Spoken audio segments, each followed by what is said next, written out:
Salam takziah. Kesihatan Nourish Karman makin merosot. Anak mohon titipkan doa. Sebelum kita melangkah jauh, yang belum lagi subscriber, apa kata anda subscriber dan tekan butang loceng untuk notifikasi video selanjutnya? Keadaan kesihatan pelakon veteran, Nourish Karman, dilaporkan semakin merosot sehingga menimbulkan kebimbangan ahli keluarga serta peminat. Berita itu dikongsikan oleh anak perempuannya, Manda atau lebih dikenali sebagai Ciki, menerusi satu hantaran di Threads. Bunda yang kami kasihi kini berada dalam keadaan kesihatan yang semakin merosot. Beliau berada dalam situasi berisiko tinggi. Apatah daya kami sebagai anak-anak yang masih jauh perjalanan hidup dan belum mampu memberikan yang terbaik.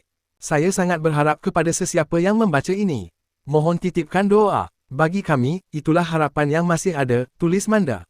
Doakan agar Allah Subhanahu Wa Taala memberikan bunda kami peluang untuk mendapatkan rawatan, mengurniakan kesembuhan, dan mengangkat segala kesakitan yang ditanggung oleh NK.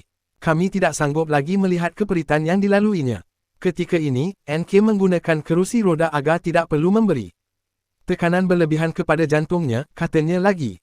Sekiranya ada di luar sana yang berhati mulia dan sudi menghulurkan bantuan dalam apa-apa jua bentuk.